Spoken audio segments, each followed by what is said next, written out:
Dust spiraled around the arena, curling into ghost shapes beneath the glaring noon sun. Hayes Colburn lowered his hat brim against the glare, tasting sand on his tongue. The iron rails burned with heat. Somewhere behind him, a ranch hand barked orders, but the boy heard nothing except the ragged thunder of his own breath. He clenched the frayed rope in his gloved hands, feeling its coarse fibers bite into his skin.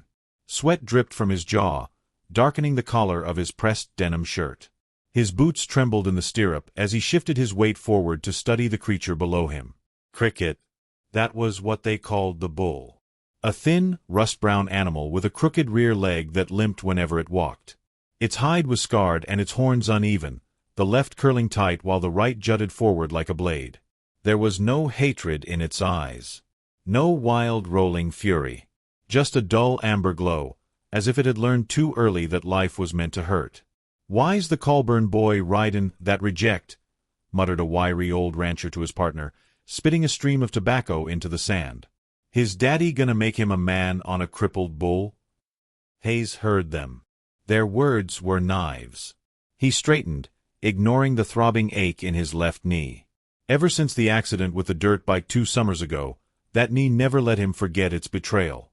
Just like his father never let him forget his. Hayes turned to glance at the man leaning against the far rail. Colt Colburn's arms were folded across his broad chest, sleeves rolled to reveal sun-browned forearms veined with age and work. His hat shadowed his eyes, but Hayes didn't need to see them to know what they held. Judgment. Expectation. Cold disappointment. The gate hand snapped a leather strap across Cricket's haunch to test reflexes. The bull flinched, shifting its bad leg with a muffled grunt. Hayes felt the vibration travel up into his bones. His heart began a violent drumming against his ribs. For a split second, he saw himself from above, a slight, pale boy with trembling hands perched atop a broken bull, dwarfed by iron rails and silent men. He forced himself to breathe. He gripped the rope tighter. His gloves creaked with strain. He told himself, "I am a Colburn. I will ride." But beneath that forced bravado throbbed a smaller voice, ragged with fear. "What if he throws me? What if I fall and father sees me crawling in the dust like a kicked dog?" The gate hand shouted over the rail, "You ready, boy?" Hayes nodded. His throat was too dry to speak. He leaned forward, pressing his chest to the bull's bony hump, feeling each twitch of muscle like distant earthquakes. Time folded inward. All he heard was the thump of his pulse and the faint hush of Cricket's breathing. The world smelled of blood, dust, and rusted iron. Suddenly the chute gate slammed open. Bright light exploded across his vision as Cricket staggered out, limping heavily on his first step. A chorus of mocking whistles rose from the rail. "Get off that poor beast. He ain't no bull, he's barbecue scraps." Hayes locked his legs tight around Cricket's heaving sides, desperate for balance. The bull bucked once, a half-hearted attempt, and Hayes felt a flicker of relief. Maybe this would be easy. Maybe he wouldn't fall today. Maybe his father would finally nod in approval, even if only slightly. But as if hearing his thoughts, Cricket's head jerked sideways. For a fleeting moment, their eyes met. Hayes saw no rage there. Only resignation. Then something ancient flickered deep in the amber darkness, a small spark that refused to die. Cricket surged upward with a savage twist. Hayes felt his spine whip sideways, muscles screaming as gravity ripped him off-center. His right boot slipped out of the stirrup. The world snapped sideways, rails, sky, sand, rails, sky, spinning in a kaleidoscope of bright agony. A roar exploded from the rail crowd as Cricket bucked again. Hayes slammed back onto the bull's hump, teeth snapping together so hard he tasted blood. His vision wavered. The rope burned against his gloves, tearing through the thin leather. He forced his left leg tighter, trying to hook the stirrup again. But Cricket twisted sharply right, pivoting on its good leg, and Hayes felt his hip wrench painfully. He heard his father's voice, years earlier, echo through his skull. "Pain makes men. Weakness breeds rot." Cricket bucked a final time, an awkward sideways lurch. Hayes' knee struck the saddle horn. Pain detonated up his thigh, white-hot, blinding. His hands slipped off the rope. For one brief instant, he felt weightless. Then he slammed onto the packed sand, the wind driven from his lungs. The sun reeled above him like a pale, pitiless god.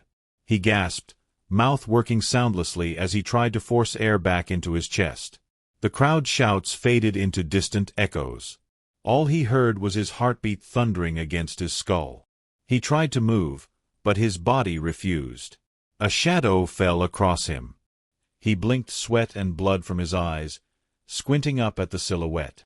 Cricket stood above him, chest heaving, nostrils flaring. Its limp was more pronounced now, each shift of weight trembling down its scarred leg. The bull's muzzle dripped with foam and sand. For a terrifying moment, Hayes thought it would gore him, end his life right there in front of his father's cold stare. The bull's head lowered. Its breath rolled over Hayes' cheek, hot and wet. Its eyes were close enough now that he could see the flecks of darker brown floating in amber pools.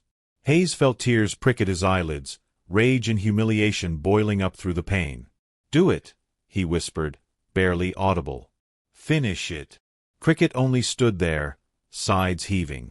Its chest pressed forward until Hayes could feel the animal's heart hammering against his own ribs. A whistle pierced the air as ranch hands rushed forward with ropes and prods. Cricket flinched but did not move away. Hayes saw one of the men raise a cattle prod towards the bull's flank. "No," Hayes croaked. The word felt heavy, pulled from the depths of his chest. But no one heard him. The cattle prod struck. Cricket bucked violently, rearing sideways, its bad leg giving out under its weight. Hayes saw the bull's knee crumple inward, heard a sickening pop. Cricket staggered, then caught itself with a tortured grunt. It turned its head sharply, eyes wide with agony, and Hayes felt his chest tear in half at the sound. He tried to rise, but his legs felt like wet sand. His vision flickered at the edges, tunneling down to the sight of Cricket hobbling in frantic circles, limping so badly the ranch hands paused, shocked. Hayes felt blood trickle into his ear. The arena's sky swayed above him, bright and indifferent. For a brief instant, he saw his father's face above the rail, lips pressed into a thin, grim line. His eyes narrowed, not in sorrow, not in fear, but in silent judgment. Pain lanced through Hayes' skull. The light fractured into shards. His final thought before darkness swallowed him was not of his father's disappointment or his own shattered pride. It was of Cricket's trembling leg as it tried to stand firm against a world that wanted it dead. Then he fell into silent night. His last sight the broken bull turning back towards him, its limp dragging across the dust as if trying to reach him before he disappeared forever. The arena lay silent under dawn's gray hush. Dust still hung in the air like smoke after cannon fire. A single crow perched on the far fence, cocking its head at the sight below. Hayes Colburn's body sprawled limp across the churned dirt. His cheek pressed into the cold sand, eyes half shut. Blood trickled from a gash along his temple, sliding down to stain the collar of his pale denim shirt. Around him, ranch hands hovered in panicked motion. One kneeled by his side, 2 fingers pressed to Hayes' throat. "He's breathing. Weak pulse. Call Doc Carson." Another man wrestled Cricket by the halter rope, cursing under his breath. The bull limped in tight, anxious circles, snorting clouds of dust. Its rear leg quivered with each trembling step, but it would not leave Hayes' side. The head rancher, Rafe, spat into the dirt, shaking his head. "Damn crippled beasts lost its mind. Get him away before he tramples the boy." 2 men moved forward with prods, jabbing Cricket's flanks. The bull flinched but held its ground, planting its front hooves wide and lowering its head. The uneven horns cast a long shadow across Hayes' body, as if the creature was shielding him from the brightening sky. Beyond the rail, Colt Colburn watched without expression. His lips pressed into a bloodless line as he leaned against the hot steel fence. His fists clenched so tight his knuckles whitened. But his eyes remained flat, as though studying a piece of land gone to rot. "Move that bull, Rafe," he called out. His voice cracked the morning quiet like a rifle shot. Rafe gestured again with his prod. "Come on, you worthless carcass. Outta the way." Cricket flicked its ears back, foam bubbling at the corners of its mouth. Its chest rose and fell with ragged urgency, each breath wheezing against its bit tongue. But its stance never wavered. Each time the prod touched its hide, the bull jolted, neck arching, eyes rolling wide with fear. Yet it circled back, pressing its flank close to Hayes' still form, blocking any attempt to reach him. Hayes' eyelids fluttered. The voices around him were muffled, distant, as though carried through thick water. Pain throbbed along his skull, blooming outward in waves. His vision trembled with the beat of his pulse. For a flickering moment, he saw nothing but darkness. Then a shape swam into view, the bull's chest hovering above him, its breath rasping in and out, warm and fetid. He felt something deep and primal awaken beneath his ribs. The creature was guarding him. Through the fog in his mind, images drifted. Childhood mornings spent watching calves stagger on trembling legs, small and broken like he once was after the dirt bike crash. He remembered Cricket then, as a lame young bull rejected by buyers, always standing alone by the fence, chewing hay in silence while other bulls clashed horns in dominance rituals. Cricket had known rejection as Hayes knew it. Silent, lingering, unspoken. He tried to lift his hand towards the bull's muzzle, but his arm weighed 1,000 pounds. Only his fingers twitched in the dirt. A tiny movement, lost to all but Cricket. The bull snorted, lowering its head further until its warm breath gusted across Hayes' cheek. Its dark amber eye hovered inches from his own. Hayes saw 1,000 tiny flecks within that iris, each one flickering in the weak dawn light. Then a scream shattered the fragile moment. "Look out!" Rafe spun towards the arena gate. Another bull, a massive black Brahmin with dagger-long horns, charged from the holding pen, having forced the latch open in fury. Its hooves pounded the dirt like war drums as it thundered straight towards the downed boy. Hayes' mind screamed for movement, but his limbs remained slack and useless. He could only watch the beast come, its nostrils flaring wide, foam flying from its jaws as it roared. Cricket twisted sharply, nearly falling as its bad leg gave out beneath it.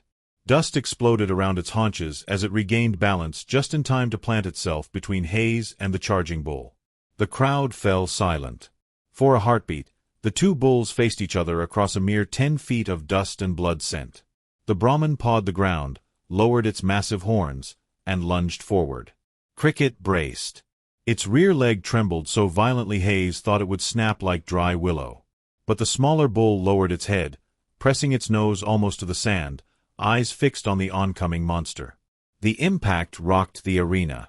Horn met horn with a crack of splintering keratin. The Brahmin's momentum sent Cricket skidding backward, rear hoof scraping a deep furrow in the earth. Its limp leg buckled, folding beneath its chest. But it did not fall. Its smaller body absorbed the blow with a grunting wheeze, shoulders quaking with strain. Hayes felt the thud resonate through the dirt into his bones. Tears welled in his eyes, hot and bitter. He watched as Cricket's ribs heaved, each breath a laborious struggle. Blood dripped from a fresh gash along its flank where the Brahmin's horn had scraped hide.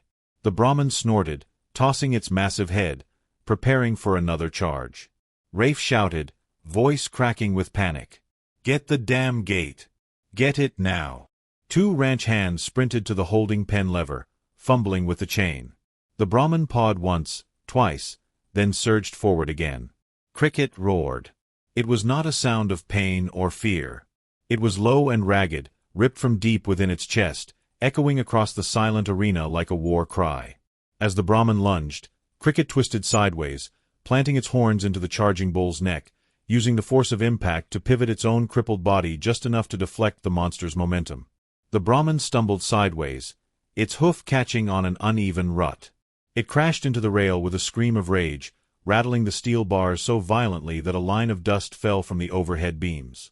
Rafe waved his arms frantically. "Open the gate now!" The Brahmin shook itself, dazed, and saw the opening. With a final furious snort, it galloped out through the holding pen gate into the corral beyond, tossing dirt and gravel into the morning air. Silence fell like an iron curtain. Cricket stood quivering, blood dripping from its flank, foam soaking its muzzle. Its bad leg trembled so violently that Hayes felt each vibration through the sand beneath him. The bull lowered its head and pressed its muzzle to Hayes' chest, breathing in ragged shudders. Hayes' vision blurred with tears. Behind the rails, Colt Colburn watched, unmoving. His shadow stretched long across the arena sand. For the first time in his life, Hayes saw his father's jaw slacken, saw his eyes flicker wide, not with anger or disgust, but with something closer to awe. The ranch hands surged forward, some rushing to Cricket with ropes and halters, others kneeling beside Hayes to lift him gently onto a stretcher. Pain roared up his spine as they shifted him.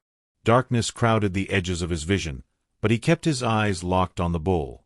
"Don't hurt him," he gasped. The words scraped his throat like rusted iron. Rafe paused, blinking down at him. Then he nodded slowly. "We won't, son." As they carried Hayes away, he watched Cricket lower its head to sniff the blood-stained dirt where he had lain. Its tail swished once, tired and broken, as the morning sun rose higher behind it, casting a long shadow across the silent arena sand. Just before his vision blackened completely, Hayes saw the bull take a single limping step towards him, its eyes locked onto his until the world went dark. In that final moment before unconsciousness swallowed him, Hayes understood with brutal, crystalline clarity. This was no dumb beast. This was a creature that refused to let him die alone. Beeping. Soft, rhythmic, unbroken. Hayes drifted towards it through thick darkness, each note drawing him upward like small lanterns floating on a midnight river. The smell of antiseptic and starched cotton filled his senses before he opened his eyes.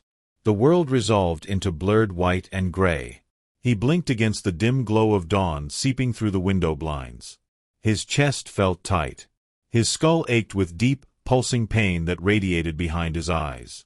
For a long moment, he lay still, listening to the machines that kept him tethered to this world. A hushed rustle made him turn his head.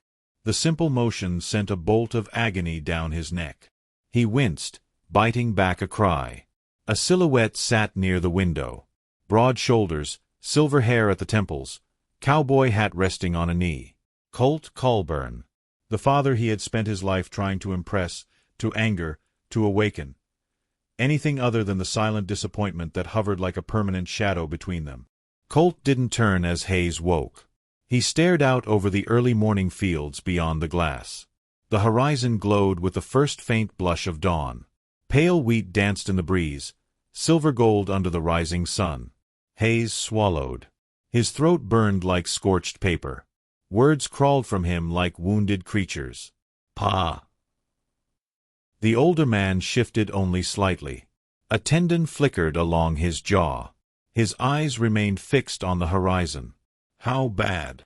Hayes rasped. Colt's voice was low, gravelly, worn with wind and whiskey. "Concussion.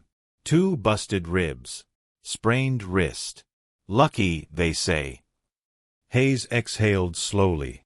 Each breath felt thick with something unspoken. "Lucky," he whispered. "Doesn't feel like it." Silence bloomed between them. The monitor ticked on. Somewhere down the corridor, a nurse laughed softly at a joke. The sound drifted through the hospital's sterile quiet like distant birdsong. Finally, Colt spoke. "That bull." Hayes blinked at the ceiling's shifting shadows. "Cricket." Colt nodded once, a movement so slight it was almost a tremor. "He stayed by you. Fought off that Brahmin like he weren't half lame. Never seen nothin' like it." Hayes felt tears prick at his eyes. They welled and burned but did not fall. "He saved me." Colt didn't reply. He sat perfectly still, head bowed, hat turning in his hands. The lines on his weather-beaten face deepened in the gray dawn light. Footsteps whispered along the hallway. A nurse appeared at the doorway, followed by a small girl clutching a wilted bundle of wildflowers. Her hair was tangled into 2 uneven braids, freckles scattered across her nose like sun-kissed stars. "Mr. Colburn," the nurse said gently. "Your ranch girl here wanted to see him before her school bus." Colt waved her in without a word. The girl approached the bed cautiously. Her boots clopped softly against the linoleum floor. She reached the bedside and peered at Hayes with solemn brown eyes. "These are for you," she whispered, holding out the flowers. Hayes tried to smile. His lips cracked with dryness. "Thank you." She placed them gently on the table beside his water cup. Then her gaze shifted, unfocused, as if peering into some hidden place within herself. "It wasn't his fault, you know," she said, voice trembling. Cricket ain't bad. He just hurts. That's why he limps. My daddy said he was worthless, but I see him at the fence every morning. He's always looking at the sun. Her words struck something deep in Hayes' chest, something raw and wordless. His throat tightened. "What's your name?" he asked softly. "Emma." She glanced back towards the nurse, then at Colt, then down at her dusty boots. "Don't sell him," she whispered, eyes glistening. "He's the only one who sees me bring flowers." Before Hayes could speak, the nurse ushered her away with gentle fingers on her shoulder. The door whispered shut behind them, leaving the room echoing with quiet beeps and the distant hum of fluorescent lights. Hayes stared at the ceiling again, blinking rapidly. Tears finally slipped down his temples into his hair. "He saved me," he repeated, voice ragged. Colt grunted, a soft sound halfway between dismissal and agreement. His eyes never left the window. Outside, the sun broke free from the horizon, spilling gold across the fields. "I remember," Hayes whispered, closing his eyes, "when I was small. That dirt bike crash. You carried me to the truck. My knee. It's never been right since." Colt shifted in his chair. The leather creaked. "You screamed the whole way," he said, voice flat but edged with something Hayes couldn't name. "Yeah," Hayes whispered. "I was scared. The pain. It felt bigger than me." Another silence stretched between them. Hayes listened to the monitor beep. The oxygen pump hissed softly at his bedside. His chest rose and fell with careful, fragile rhythm. "Pa," he said, eyes still closed. "I don't want to sell him." Colt's jaw tightened. He clenched the hat in his hands so hard the brim bent. His voice emerged low and distant. "He's worthless, Hayes. Costs feed. No profit." "He saved me," Hayes said again, each word cutting like broken glass through his teeth. Colt finally turned his head. His eyes were pale blue, shot through with steel and regret. He stared at his son, gaze unreadable, then looked back out the window. "We'll talk," he said. Hayes didn't reply. Fatigue pressed him down, drowning him in its silent tide. His eyelids fluttered shut. In the dim quiet, he drifted back to the memory of Cricket standing over him, chest heaving, bad leg trembling so violently it seemed ready to collapse. The bull's eyes had been wide with pain and fear and something older than either, a refusal to let the world steal what it loved. That was the last image in his mind as sleep dragged him down once more, a broken bull, standing sentinel against the dying light. When he woke again, dusk had fallen. The fluorescent bulbs hummed with faint electricity. Shadows gathered in the corners of the room, flickering with each passing car outside. Hayes shifted against the stiff sheets, grimacing as pain lanced up his ribs. He turned his head towards the window. Colt's chair was empty. A folded slip of paper lay on the bedside table beside the flowers. Hayes reached for it with trembling fingers, wincing at the tight pull of his wrist brace. His father's handwriting sprawled across the page in black ink. "He's waiting at the north pasture. Thought you'd want to see him." Hayes felt a sob crack in his chest. He pressed the paper to his lips, eyes squeezed shut. Outside, the evening deepened into night. Cricket sang softly beyond the glass, a fragile, hopeful sound that trembled with loneliness. He drifted back into sleep with the note clutched against his chest, dreaming of Cricket standing beneath the rising moon, his crooked leg casting a long shadow across silver grass.